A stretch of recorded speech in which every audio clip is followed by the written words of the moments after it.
ஜனநாயகனில் தொடங்கி அப்படி நம்ம எல்லா விஷயத்தையும் தொட்டுடலாம். 4-5 முக்கியமான விஷயம் இருக்குது. ஷபீர், எப்படி பார்க்குறீங்க? இன்றைக்கு மீண்டும் தனி நீதிபதியிடம் செல்லுமாறு தலைமை நீதிபதி அமர்வு உத்தரவிட்டிருக்கிறது. இப்போ சமீபத்திய செய்தியாக அது அதிகாரப்பூர்வமாக வரவில்லை, ஆனால் ரிவைசிங் கமிட்டி போகலாமா அப்படிங்கிற ஒரு நிலையில் படக்குழு இருப்பதாக வரக்கூடிய செய்திகளையும் பார்க்குறோம். எப்படி பார்க்குறீங்க?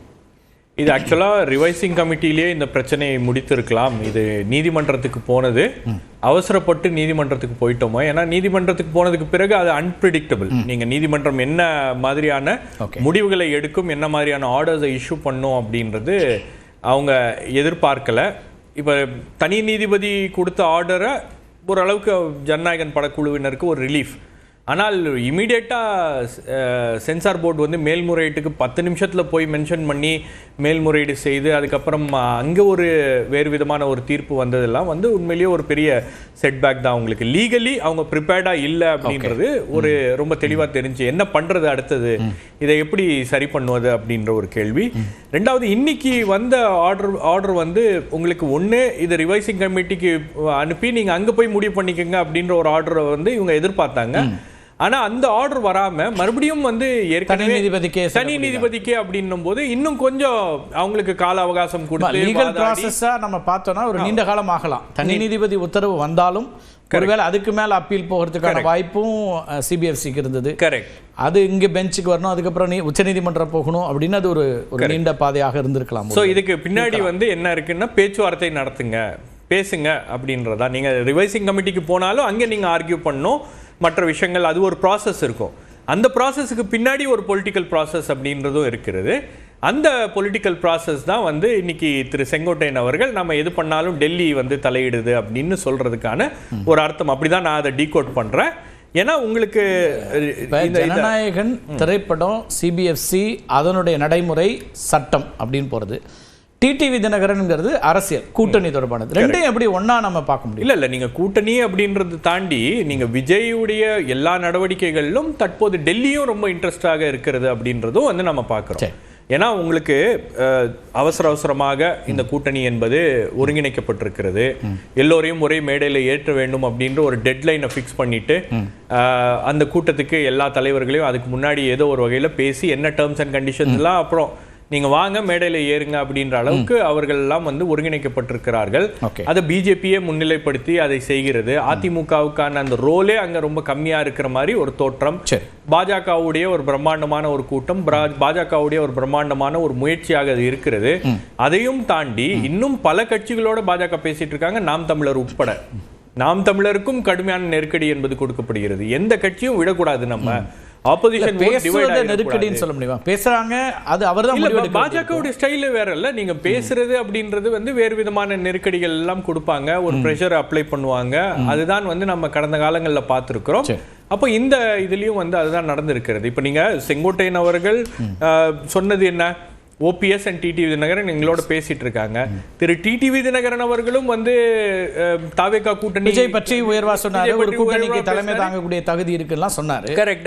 அந்த மைண்ட் செட்ல இருந்த ஒருவர் திடீரென்று தன்னுடைய ஸ்டாண்ட்ல இருந்து அவர் மாறுறாரு, ஒரு கூட்டணிக்குள்ள போறாரு. கட்சிக்கு எது நல்லது அப்படின்னு ஒரு வியூகம் வைப்பாங்க இல்லையா? இல்ல, அது அவர்களே முடிவெடுத்தால் அவங்க முடிவெடுப்பாங்க. பட் அவர்கள் அதை முடிவெடுக்கக்கூடிய இடத்துல ஒரு நெருக்கடி என்பது கொடுக்கப்படுகிறது. இப்ப டிடிவி தினகரனோட செய்தியாளர் சந்திப்பு அல்லது தனிப்பேட்டிகள் அவர் சொல்லக்கூடியது, இந்த முடிவை நான் எடுத்தது நீண்ட நாட்களுக்கு முன்னாடின்னு ஒரு காலகட்டத்தை சொல்றாரு.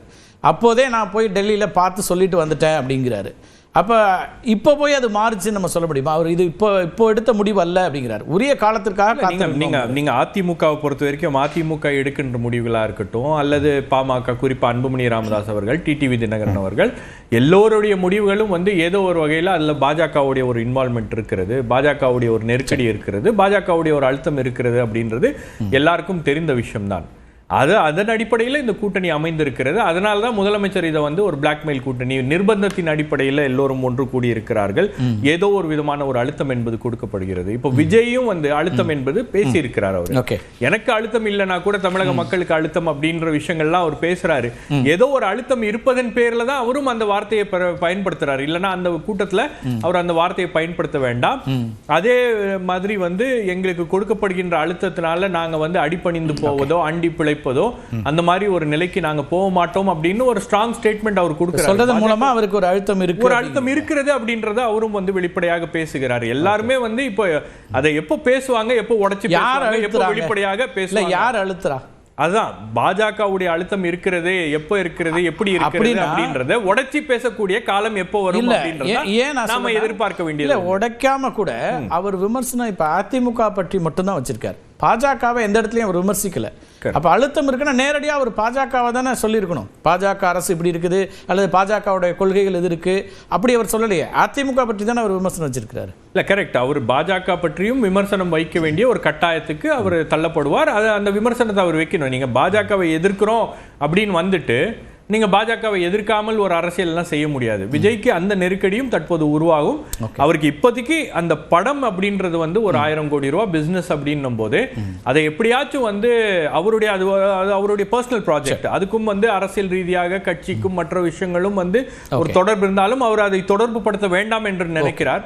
அப்போ அதை முதல்ல அந்த படத்தை வந்து ரிலீஸ் பண்றது அப்படின்ற அந்த முயற்சியில தான் அவர் தீவிரமாக இருக்கிறார். அந்த இடத்துல தான் ஏதாச்சும் ஒரு பேச்சுவார்த்தை நடக்குமோ அப்படின்ற ஒரு எதிர்பார்ப்பு என்பது இருக்கிறது. எந்த அளவுக்கு இப்போ வரைக்கும் வந்து விஜய் தரப்புல இருந்து ஒரு விஷயம் ரொம்ப கிளியரா நமக்கு தெரியுது, பிஜேபியோட அத்தனை நெருக்கடிகளும் அவங்க ரெசிஸ்ட் பண்றாங்க. பிஜேபியோட எந்த காலகட்டத்திலும் பேசக்கூடாது, அதுவும் இந்த சமயத்துல நாம வந்து பேசவே கூடாது அப்படின்ற ஒரு நிலையில அவங்க இருக்காங்க. சோ அது தொடருமா அப்படின்றது ரெசிஸ்ட் பண்றாங்கன்னு எப்படி நம்ம முடிவுக்கு வர்றோம்? அமைதியா இருக்காங்கன்னு சொல்ல முடியும், ரெசிஸ்ட்னு எந்த அடிப்படையில் நம்ம சொல்ல? இல்ல நீங்க ஒரு படம் இருக்கு, இப்ப மற்றவங்களுக்குலாம் ஒரு வழக்கு இருக்கு அப்படின்னாலே வந்து அவங்களை அதை வைத்து சில விஷயங்கள் மிரட்டப்படுகின்ற போது அவங்க வந்து தங்களுடைய முடிவுகளை மாற்றுறாங்க அப்படின்னும் போது இந்த விஷயத்துல வந்து தாவேக்கா அதை செய்யவில்லை அப்படின்றத நான் பார்த்தேன். முதல் கட்ட கருத்தை எடுத்துக்கிறேன். திரு ஜென்ராம், டெல்லியின் மிரட்டலுக்கு பயந்து உருவான கூட்டணி, பிளாக்மெயில் கூட்டணி எல்லாம் கடும் விமர்சனங்களை முதலமைச்சர் வைக்கிறாரு. அதிமுக, பாஜக, திரு அன்புமணி, திரு டிடிவி தினகரன் அப்படின்னு ஒரு கூட்டணி உருவாகும் அப்படின்னு கணிக்கலையோ? இப்படி உருவாகிவிட்டது என்பதனால அவ்வளவு கடும் விமர்சனம் முன்வைக்கப்படுதா? இல்லை, அந்த விமர்சனங்கள் வந்து புதிது அப்படின்னு நான் நினைக்கல, இப்போ புதுசாக சொன்னார்னு நினைக்கல. ஒரு சில காலத்துக்கு முன்னால் இருந்தே விசாரணை அமைப்புகள் வந்து அரசியல் அணிச்சேர்க்கைக்காக பயன்படுத்தப்படுகின்றன அப்படிங்கிற ஒரு கருத்தை அவர் சொல்லிகிட்டே இருக்கிறாரு. விசாரணை அமைப்புகள் வரிசையில் சிபிஎஃப்சி சேர்ந்துடுச்சோன்னு கூட இப்போ ஒரு ட்வீட் போட்டிருந்தாரு.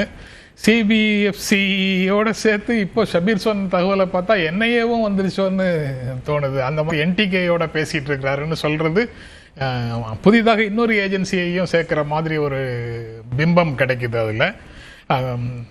அதனால இவங்க வந்து டெல்லியில், ஏன்னா நான் போன ஏப்ரலில் இந்த கூட்டணி அதிமுகவோட கூட்டணியை அறிவிக்கும் போது இதே போன்றது ஒரு அழுத்தத்தை அல்லது ஒரு முழுமையான மனசு இல்லாமல், சம்மதம் இல்லாமல் எடப்பாடி பழனிசாமி அந்த கூட்டணிக்குள்ளே கொண்டு வந்துட்டாருங்கிற ஃபீலிங் தான் இருந்தது. அந்த கூட்டணி அறிவிப்பை ஒரு வலுவான கூட்டணி அமைந்ததாக அதிமுக தொண்டர்கள் கொண்டாடவில்லை. இல்லை சார், இப்போ இந்த இணைப்பு எதிர்பார்க்காத இணைப்பாக இருக்கலாம், ரெண்டு பேரும் இணைந்தது அப்படிங்கிறது. திரு எடப்பாடி பழனிசாமி அவர்களும் திரு டிடிவி தினகரனும் ஒரு அணியில் வர்றதுங்க. ஆனால் வந்த அந்த நிமிடத்திலிருந்து அவர் ஒரு ட்விட்டர் பதிவின் மூலமாக வரவேற்கிறாரு, இவர் அவருக்கு நன்றி சொல்கிறாரு. அதுக்கப்புறம் பிரதமர் மேடையில் ஒன்றாக இருக்காங்க, ஒன்றா சேர்ந்து பத்திரிகையாளர் சந்திப்பு, இதெல்லாம் நடக்குதுன்னா அவர்கள் இருவர்களுக்குள்ள ஒரு ஒப்புதல் வராமல் இந்த முடிவுக்குள்ளே போவாங்களா? அவர் சொல்றார், அமித்ஷா அவர்கள் சொன்னார், அவர் முயற்சி எடுத்தார், அது நடக்குதுனாலும் இந்த ரெண்டு பேருக்குள்ள இவ்வளவு நெருக்கம் வர்றதுங்கிறது வெறுமனே நெருக்கடியால் வர முடியுமா? நெருக்கடியால அல்லது தலையீட்டால வந்ததுதான் அந்த அறிவிப்பு.